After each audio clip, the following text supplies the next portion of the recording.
Company है वो एक जिसको बोलते हैं ना वसूली कंपनी है। टोरेंट कंपनी को लाकर एक तरह से भिवंडी शहर, आप देखेंगे टोरेंट है किधर, टोरेंट है भिवंडी, टोरेंट है मुमरा, टोरेंट है मालेगांव में, यानी कि सिर्फ मुस्लिम इलाकों को चुन चुन के इन्होंने इस तरह के प्राइवेट ठेकेदार लाए हैं। मैं कांग्रेस के नितिन राउत जी के बारे में कहूँगा कि हम कितना भी उनके खिलाफ आवाज़ उठाएं, लेकिन मिनिस्टर साहब जो अदानी के प्लेन में घूमते हैं, अफसोस है कि बीजेपी का डर दिखा के सरकार जो है बनी रहती है। हमारे पास भी चॉइस नहीं है। सरकार में जाने से ज़्यादा इम्पोर्टेंट होता है कि आप लोगों का काम कितना करते हैं। मुझे तो लगता है कि विधायक बन के रहना ज़्यादा अच्छा है, लेकिन ये लोगों ने 20-25 साल से मुंबई को लूटा है। आज भी मुंबई की सड़कें ख़राब है, फुटपाथ ख़राब है, पानी की समस्या वैसी ही है, ड्रेनेज की समस्या वैसी ही है, मुंबई में पानी बहता ही है।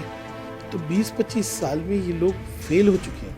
कि पिछले 10 सालों में चाहे गोवंडी का रिकॉर्ड हो, चाहे मदनपुरे का रिकॉर्ड हो, जहाँ जहाँ समाजवादी पार्टी है वहाँ विकास के काम हुए हैं। समाजवादी पार्टी एक बहुत बड़ा विकल्प है, और भी लाइक माइंडेड पार्टी साथ में बैठ सकती है, बात कर सकती है, एक विकल्प बन सकता है।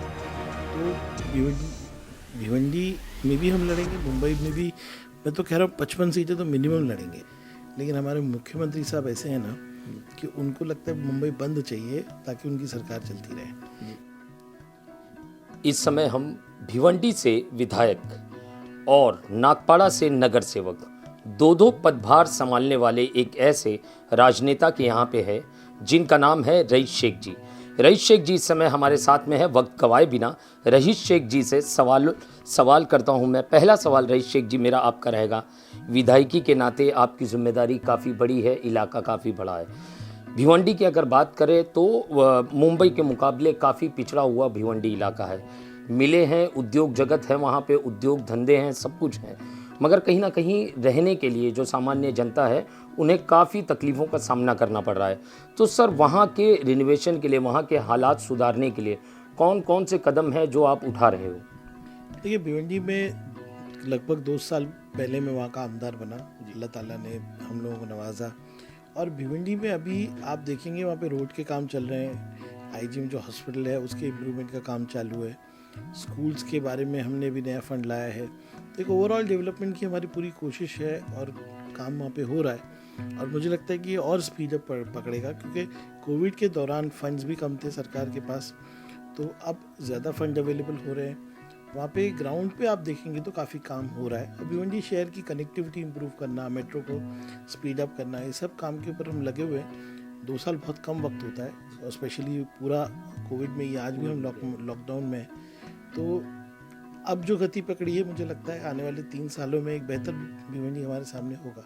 जी बिल्कुल। रईस जी, अगर मैं बात करूं भिवंडी इलाके के अंदर जो बिजली सप्लाई करने वाली कंपनी है वो टोरेंट है, उसके खिलाफ आपने कई सारी आवाज़ें उठाई हैं, आपने सदन के अंदर भी मुद्दा उठाया उस चीज़ को लेके, टोरेंट को लेके। तो सर, किस तरीके की लड़ाई आपकी चल रही है टोरेंट को लेके और किस मकाम तक पहुंच चुकी है अभी? देखिए, टोरेंट जो कंपनी है वो एक जिसको बोलते हैं ना वसूली कंपनी है। मेन बिल जो है वो एमएससीबी का होता है ना, सरकार का होता है। टोरेंट कंपनी को लाकर एक तरह से भिवंडी शहर, आप देखेंगे टोरेंट है किधर, टोरेंट है भिवंडी, टोरेंट है मुमरा, टोरेंट है मालेगांव में, यानी कि सिर्फ मुस्लिम इलाकों को चुन चुन के इन्होंने इस तरह के प्राइवेट ठेकेदार लाए हैं। टोरेंट को पूरी बैकिंग सरकार में बैठे हुए मिनिस्टर्स की, और आज के भी मिनिस्टर की है। मैं कांग्रेस के नितिन राउत जी के बारे में कहूँगा कि हम कितना भी उनके खिलाफ आवाज़ उठाएं, लेकिन मिनिस्टर साहब जो अदानी के प्लेन में घूमते हैं, उनके बोलते हैं ना कान पे जू भी नहीं रखती। लेकिन हम असेंबली में आवाज़ भी उठाते हैं, और तमाम तरीके जो होते हैं जिनसे एक मतलब बोलते हैं सरकार को घेरा जा सकता है, वो करते हैं। अफसोस है कि बीजेपी का डर दिखा के सरकार जो है बनी रहती है। हमारे पास भी चॉइस नहीं है, महाविकास आघाड़ी को हमको भी सपोर्ट करना पड़ता है। लेकिन आज का मिनिस्टर हो या पहले का मिनिस्टर हो, वो सब टोरेंट के हाथ में बिके हुए हैं। जी रईस जी, अगर मैं बात करूं मंत्रिमंडल की, एक विधायक वाली पार्टी को मंत्रिमंडल मिलता है, 2 विधायक वाली पार्टी को क्यों नहीं? क्योंकि 2 विधायक वाली पार्टी, समाजवादी पार्टी को मंत्री पद में कोई इंटरेस्ट नहीं है जी। ना ही हमने मांगनी की है, ना ही हमने बोला है। मंत्री बनना उद्देश्य किसी का नहीं है। वो आसिम आजमी साहब तो आज 20 साल से, मतलब पहले एमपी थे, फिर अब वो जो है तीसरी बार विधायक बने, पर कभी भी मंत्री पद की लालच नहीं रही। सरकार में जाने से ज़्यादा इम्पोर्टेंट होता है कि आप लोगों का काम कितना करते हो। मुझे तो लगता है कि विधायक बन के रहना ज़्यादा अच्छा है कि आप ज़्यादा पब्लिक के करीब रहते हो, ज़्यादा काम कर सकते हो। तो समाजवादी ने कभी विधायक पद ये मंत्री पद मांगा ही नहीं। जी बिल्कुल। सर मैं अगर नगर पालिका महानगर पालिका चुनाव के बारे में बात करूं, मुंबई महानगर पालिका जो है देश की सब में बड़ी महानगर पालिका है, सब में ऊंचे बजट वाली महानगर पालिका है। इस महानगर पालिका में एक एक विधायक को कई करोड़ रुपए मिलते हैं जनता के लिए खर्च करने के लिए। तो आपको क्या लगता है कि सही मायने में सभी विधायक क्या अपना फंड जनता के लिए खर्च करते हैं? जी, ये तो बहुत ऐसा सवाल पूछ रहे हैं आप कि मैं सबको सर्टिफिकेट दूं। सभी नगर सेवक सभी नगर सेवकों को देखिए, कमोबेश सभी लोग काम करते हैं, लेकिन काम का इफेक्ट तो जनता ही बता सकती है। मैं अपने आसपास के इलाके की बात कर सकता हूँ, पूरे मुंबई का तो मैं नहीं बोल सकता, लेकिन हाँ, जो सत्तारूढ़ पार्टी है जिसको शिवसेना कहते हैं, वो मतलब जिसको बोलते हैं ना, ट्रैक भूल चुकी है। 20-25 साल से शिवसेना और बीजेपी दोनों, बीजेपी ने तो अभी शिवसेना का हाथ छोड़ा है, लेकिन ये लोगों ने 20-25 साल से मुंबई को लूटा है। आज भी मुंबई की सड़कें खराब है, फुटपाथ खराब है, पानी की समस्या वैसी ही है, ड्रेनेज की समस्या वैसी ही है, मुंबई में पानी भरता ही है। तो 20-25 साल में ये लोग फेल हो चुके हैं। मुंबई जैसी महानगरी को जैसे होना चाहिए, हमारे ब्रिजेस देखिए, आज ब्रिज बनता है, कल से रास्ता खराब। तो ये सब बातें हैं। मुझे लगता है शिवसेना बीजेपी से छुटकारा मुंबई चाहती है, और मुझे लगता है कि आने वाले चुनाव में ये दोनों ही पार्टी को सबक सिखाएगी जनता। जी बिल्कुल। रईस जी, आपने कहा कि शिवसेना भाजपा से जो है जनता छुटकारा चाहती है, विकल्प क्या है? शिवसेना भाजपा के अलावा कौन सी ऐसी पार्टी विकल्प बन सकती है जो कि आगे बढ़कर काम करें?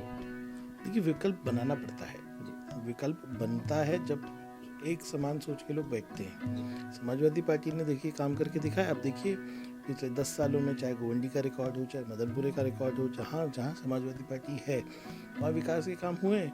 समाजवादी पार्टी एक बहुत बड़ा विकल्प है, और भी लाइक माइंडेड पार्टी साथ में बैठ सकती है, बात कर सकती है, एक विकल्प बन सकता है। विकल्प बनाना पड़ता है। सर अगर मैं इस बार युति की बात करूं तो समाजवादी पार्टी किसके साथ जाएगी? समाजवादी पार्टी इस वक्त तो कुछ ऐसा टेबल पे है नहीं, और इलेक्शन मुझे लगता है थोड़े दिन के लिए पोस्टपोन हो चुके हैं।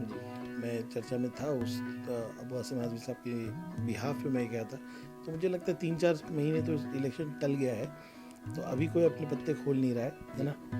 मुझे अलायंस के बारे में बहुत अर्ली होगा कहना।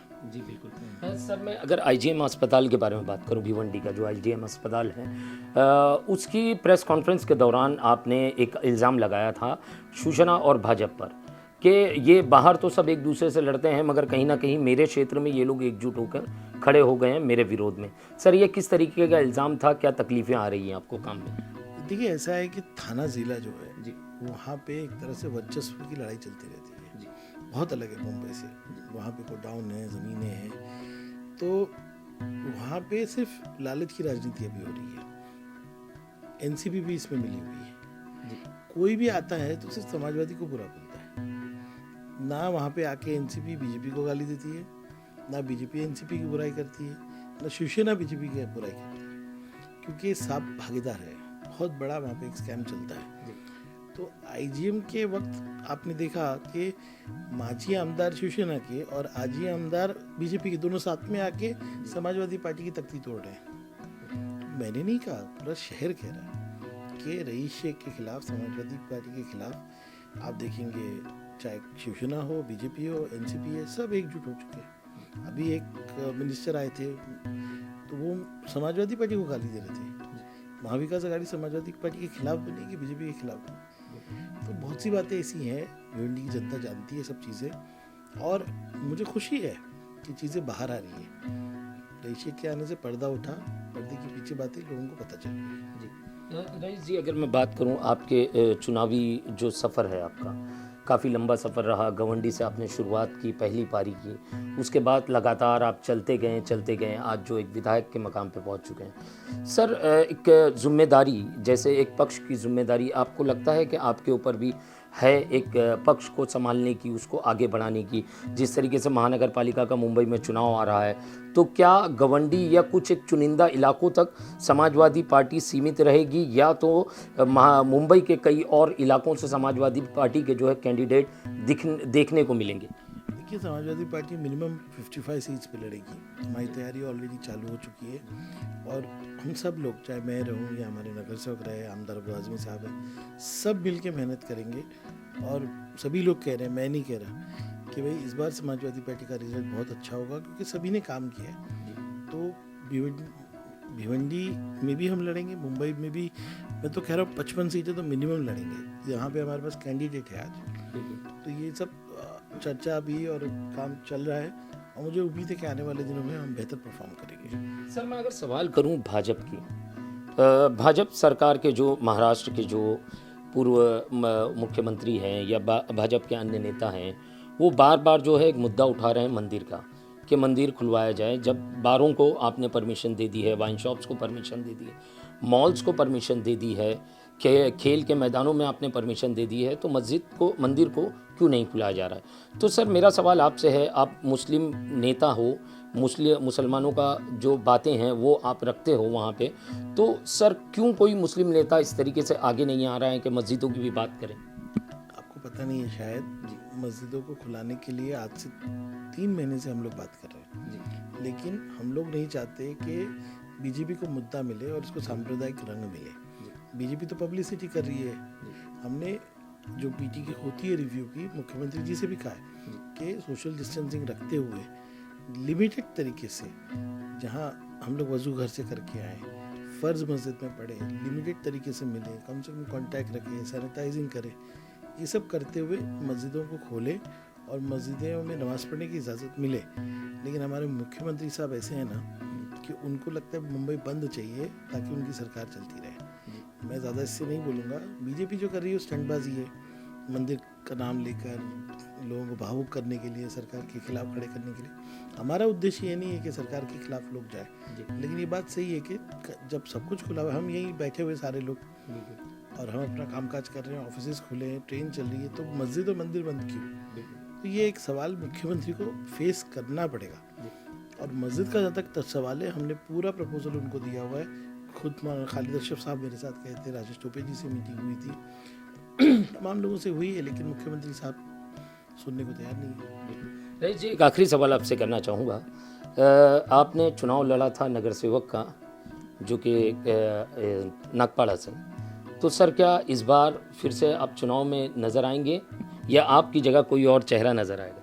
इस बार हमारा रोल बदल गया है। हम कैंपेन करेंगे, मेहनत करेंगे, कोई ना कोई समाजवादी पार्टी का सिपाही लड़ेगा, यही नहीं मुंबई की तमाम सीटों पे लड़ेगा, और हमारा काम होगा कि उसके लिए मेहनत करे, उनको जिताए। तो यही मेरा रोल है अभी।